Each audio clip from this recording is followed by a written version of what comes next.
So first of all, congratulations, sir, for the successful completion of FC21. Thank you Gunjan ji, thank you.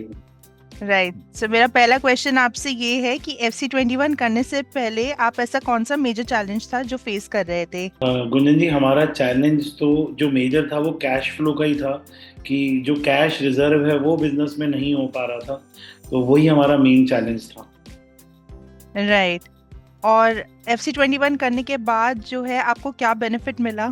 FC21 करने से हमें benefit accounting को लेकर के बड़ा अच्छा बेनिफिट मिला, कि हमें ये समझ में आया कि जो अकाउंट्स है वो सिर्फ बिल काटना और परचेज के बिल चढ़ाना नहीं है, बट एक बिजनेस की स्ट्रैटेजी बनाने में भी जो अकाउंट है वो बहुत इंपॉर्टेंट रोल करता है, कि एक 1 पेज रिपोर्ट हमें मिल जाती है कि हमारा बिजनेस एक्चुअली में प्रॉफिट कर रहा है या नहीं कर रहा है। सेल होना ही प्रॉफिट नहीं है, तो वो हमें एक 1 पेजर रिपोर्ट बहुत अच्छी लगी। उसमें जो हमें पूरा एनालिसिस दे देती है कि हमारा स्टॉक कितना है, हमारा वर्किंग कैपिटल कितना है, और हमारा जो इन्वेंट्री टर्न है जो बिजनेस में बहुत इंपॉर्टेंट रोल प्ले करता है, उसके बारे में एक बहुत बड़ा आई ओपनिंग हुआ हमारे लिए। राइट। सो मेरा लास्ट क्वेश्चन आपसे ये है सर कि आपको लगता है ज्यादा से ज्यादा बिजनेस ओनर्स को FC21 करना चाहिए और क्यों?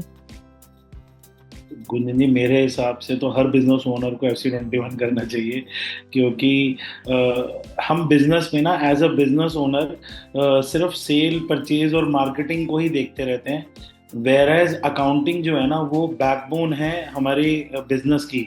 और अकाउंटिंग से अब मेरा मतलब सेल बिल और परचेज बिल चढ़ाना नहीं है, अकाउंटिंग से मेरा मतलब है कि हमारे बिजनेस को कितने वर्किंग कैपिटल की ज़रूरत है, हमारे बिजनेस को ग्रो करने के लिए पैसा कहाँ से आएगा, वो FC21 का कोर्स समझाता है।